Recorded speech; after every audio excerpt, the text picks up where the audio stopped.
Hi, my name is Roshan Ray. I welcome you again to my channel Mind Your Money.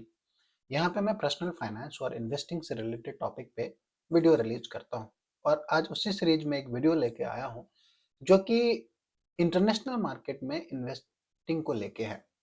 पिछले एक साल में जहाँ पे इंडियन स्टॉक मार्केट और इंडियन स्टॉक मार्केट से रिलेटेड जो म्यूचुअल फंड्स हैं उनका परफॉर्मेंस लगभग 2 से 5% के रेंज में रहा है। कुछ फंड्स के परफॉर्मेंस नेगेटिव भी हैं। निफ्टी खुद अपने टॉप के लेवल से जो पिछले साल सितंबर में बना था उससे नीचे काम कर रहा है। वहीं पे कई सारे ऐसे एक्सचेंज ट्रेडेड फंड हैं और कई सारे ऐसे म्यूचुअल फंड्स हैं जो इंडिया के इन्वेस्टर जिसमें इन्वेस्ट कर सकते हैं, उन्होंने काफी अच्छा परफॉर्मेंस दिया है। तो बात केवल ये नहीं है कि पिछले एक साल में हिस्टोरिकली उन्होंने बहुत अच्छा परफॉर्मेंस दिया है इसलिए हमको उसको देखना चाहिए, समझना चाहिए। बात कुछ और है। बात ये है कि उन सारे ईटीएफ जिसके बारे में अभी मैं इंफॉर्मेशन शेयर करूंगा आपके साथ, या फिर एक फंड को लेके भी हम डिस्कशन करेंगे, उनका ट्रेंड अप ट्रेंड में है। यानी कि वो क्लियर कट अप ट्रेंड में है, वो लगातार ऊपर ऊपर ऊपर ही जा रहे हैं। सो एज एन इन्वेस्टर, आपका, मेरा, किसी भी इन्वेस्टर का एक ही धर्म है, वो है वैसे इन्वेस्टमेंट इंस्ट्रूमेंट को ढूंढना जो कि अप ट्रेंड में हो और जहां से पैसा बनाया जा सकता हो।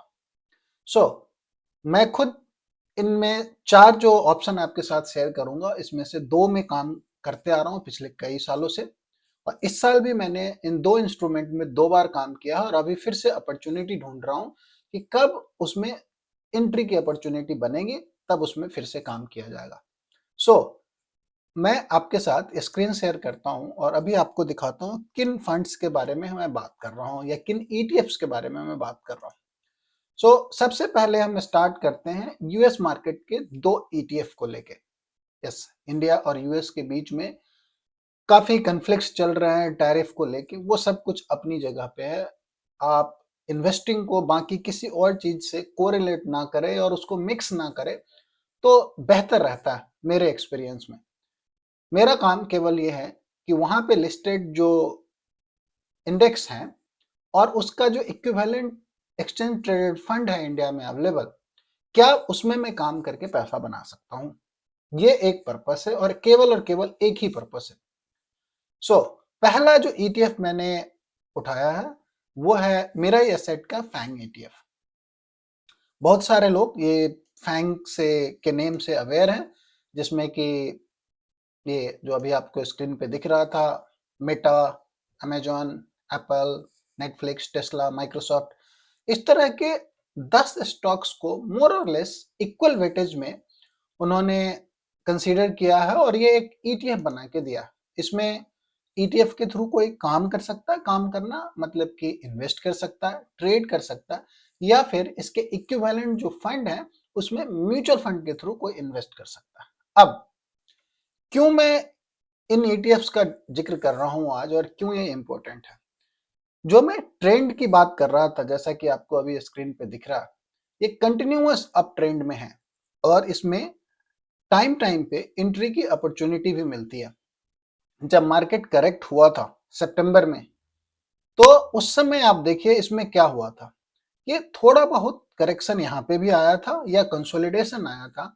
उसके बाद अक्टूबर एंड में, नवंबर 2024 में ही ये अपने पुराने हाई को क्रॉस करके आगे काम करने लगा। तो ये न्यू हाई बनाते जा रहा है और क्लियर कट, मतलब ट्रेंड का मतलब किसी और चीज से ना निकाला जाए। आपकी आंखों को जो ये दिख रहा है कि अगर आप एक लाइन खींचे तो ये अप ट्रेंड में है, बस उतना ही मतलब लेके अगर आप काम करें तो आपको समझ में आएगा कि कैसे निफ्टी के कंपैरिजन में अभी ये क्लियर कट अप ट्रेंड में है और इसमें काम करने का मौका मिल सकता है जहां से पैसे बनाए जा सकते हैं। सबसे पहला है ये मिराई एसेट का फैंग ईटीएफ। दूसरा एक और यूएस रिलेटेड ईटीएफ जो कि है, ये है मोतीलाल ओसवाल नेस्डेक 100। अब आप इसमें नेस्डेक के जो 100 शेयर्स है उसका ये एग्जैक्ट रेप्लिका है। इसमें कोई अलग से दिमाग नहीं लगाया गया है कि इस किसी स्टॉक की परसेंटेज कम किया जाए, ज्यादा किया जाए। एज इट इज जैसे नेस्डेक 100 में स्टॉक्स है, ये उसका रेप्लिका है। अब इन बातों में जाने का बहुत ज्यादा कोई मतलब मेरे समझ से नहीं लगता। आप इस ETF को as an stand alone instrument की तरह ट्रीट अगर करते हैं और आपको लगता है कि इसमें एंट्री एंड एग्जिट करके पैसा बनाया जा सकता है, तो उसको वैसे ही देखना चाहिए। मैं एटलीस्ट ऐसे ही काम करता हूं। इसमें भी करेक्शन के बाद मैंने एक बार एंट्री लिया और एग्जिट कर गया, और वापस से अभी मैं एंट्री की अपॉर्चुनिटी ढूंढ रहा हूं कि जब मुझे एंट्री की अपॉर्चुनिटी इसमें मिलेगी तो इसमें मैं काम करूंगा। अब आगे बढ़ने से पहले आपको दिखाते हैं कि इन्होंने परफॉर्मेंस कैसा दिया है। तो ये मेरा ही एसेट का एमफैंग है। इसका मैंने आपको दिखाया कंस्टिट्यूट कि किन किन स्टॉक्स को लेके इन्होंने बनाया हुआ है, और इसका अगर आप परफॉर्मेंस देखते हैं, ये है उस ETF का परफॉर्मेंस। सो सिंस इंसेप्शन, जब भी उन्होंने शुरुआत करी थी ETF की, तब से 27% का कैगर दे रहा है साल दर साल। पिछले 3 महीने में 12.5% का, 6 महीने में 37% का, और पिछले YTD यानी जनवरी 1 से लेके आज सितंबर 27 को जब मैं वीडियो रिकॉर्ड कर रहा हूं, तो 26.41% का रिटर्न दिया है। और पिछले एक साल का लास्ट सितंबर से अभी तक 48% का रिटर्न दिया। सो इन्वेस्टिंग वालों ने भी इसमें पैसे बनाए हैं, जिन्होंने ट्रेड किया है, अलग अलग टाइम पे एंट्री एंड एग्जिट की है, अपने ट्रेडिंग रूल्स के हिसाब से उन्होंने भी पैसे बनाए हैं। वहीं आज के डेट में निफ्टी और इंडिया के जो म्यूचुअल फंड्स हैं, उस उनमें पैसे बनाना मुश्किल रहा है पिछले एक साल में, या फिर जनवरी से लेके अभी तक। तो ये परफॉर्मेंस दिखाने का पर्पस केवल इतना है कि जहां पे एक तरफ पैसे नहीं बन रहे हैं, वहीं पे अगर आपको इंस्ट्रूमेंट का पता है कि और क्या क्या इंस्ट्रूमेंट्स अवेलेबल है और क्या क्या ऑप्शंस अवेलेबल है जहां पे काम किया जा सकता है, और compare to Nifty, compare to mutual funds जो आप इंडिया में इन्वेस्ट करते हैं, क्या बेहतर रिटर्न बनाया जा सकता है। और जब ये परफॉर्म करना बंद कर दे तो इससे बिल्कुल एग्जिट कर जाना है, क्योंकि आपको केवल एक इंस्ट्रूमेंट की तरह इसको ट्रेड करना है, पैसा बनाया, एग्जिट किए, बात आगे बढ़ा, अगली अपॉर्चुनिटी जहां मिलेगी वहां काम करेंगे। तो ये तो दो हो गए US के ETF। एक है हैंगसेंग ETF। ये भी काफी इंटरेस्टिंग है। लंबे करेक्शन के बाद ये अप ट्रेंड में है और कंटिन्यूअस अप ट्रेंड में है। एक बार मैंने इसमें काम किया है, यहाँ के आसपास कहीं एंट्री लेके, और इसके आसपास में कभी एग्जिट किया था। यस, मेरे एग्जिट करने के बाद भी ये ऊपर जा रहा है, लेकिन मेरे जो अपने ट्रेडिंग के रूल्स हैं उसके हिसाब से मैं एग्जिट कर गया। अब मैं वेट कर रहा हूँ कि इसमें कब अपॉर्चुनिटी बनेगी वापस से एंट्री करने की। तो जब अपॉर्चुनिटी बनेगी तो एंट्री करेंगे, नहीं बनेगी तो कोई और इंस्ट्रूमेंट में काम करेंगे। लेकिन ये एक हैंगसेंग ETF है, निपॉन वालों का ये ETF है, और ये बहुत सही रिटर्न देते जा रहा है। अब आप इसके परफॉर्मेंस को भी देखेंगे तो ये रहा हैंगसेंग ETF के परफॉर्मेंस का डेटा। नहीं सॉरी, ये ताइवान का है। आई थिंक हैंगसेंग यहाँ पे कुछ है ये अवेलेबल आपको, हैंगसेंग ETF। यस, सो ये रिटर्न रहा है। अब आप इसको खुद देखिए और समझिए, और इसके कंपैरिजन में जो निफ्टी का रिटर्न रहा है, या निफ्टी मिड कैप का रिटर्न रहा है, निफ्टी स्मॉल कैप का रिटर्न रहा है, वो कैसा है। तो ये तो 3 ETFs हो गए।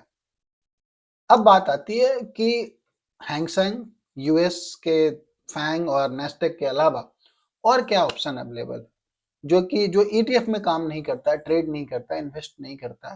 तो इन सब के म्यूचुअल फंड्स भी अवेलेबल है जिसको कंसीडर किया जा सकता। एक और इंटरेस्टिंग चीज फंड्स मिला मुझे, वो है निपॉन इंडिया का ताइवान इक्विटी फंड। सो आप इसका परफॉर्मेंस देखिए, पिछले एक साल का 41%, 2 साल का 37%, रिटर्न नहीं है, 37% का कैगर है, 3 साल का 37%, 4 साल यानी इन्होंने 4 साल पहले लॉन्च नहीं किया था। तो ये केवल रिजिड हो जाना है कि मैं इसी मार्केट में इन्वेस्ट करूंगा, कई बार डेंजरस साबित होता है। आपके पास ऑप्शन डेफिनेटली आपको पता होने चाहिए, और जब ऑप्शन पता हो तो आप अपने रूल के हिसाब से जब भी आपको सही अपॉर्चुनिटी लगे उसमें एंट्री करनी चाहिए और उससे एग्जिट करना चाहिए, पैसे बनाने चाहिए। तो पर्पस मेरा ये था शेयर करने का कि उस समय पे जब इंडियन स्टॉक मार्केट में पैसे बनाना मुश्किल हो रहा है, कैसे रिटेल इन्वेस्टर के लिए ऑप्शन अवेलेबल है। अगर किसी को सही ऑप्शन पता है तो उस समय जब इंडियन म्यूचुअल फंड और इंडियन स्टॉक मार्केट में पैसे नहीं बन रहे हैं, कम बन रहे हैं, दूसरे ऑप्शन में पार्ट ऑफ मनी डिप्लॉय करके पैसा बनाया जा सकता है।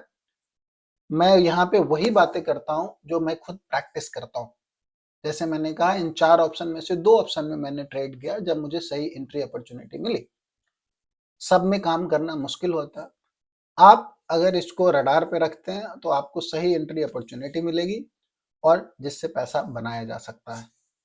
Thank you so much for watching. अगर आपके कुछ कमेंट्स हैं, प्लीज कमेंट बॉक्स में लिख के बताएं। अगर आपको कोई और ईटीएफ पता है, कोई और फंड्स पता है जो कि बेहतर रिटर्न दिए हैं पिछले 2-3 सालों में और वो अप ट्रेंड में है, तो उसको भी कमेंट बॉक्स में लिख के बताएं। Thank you so much.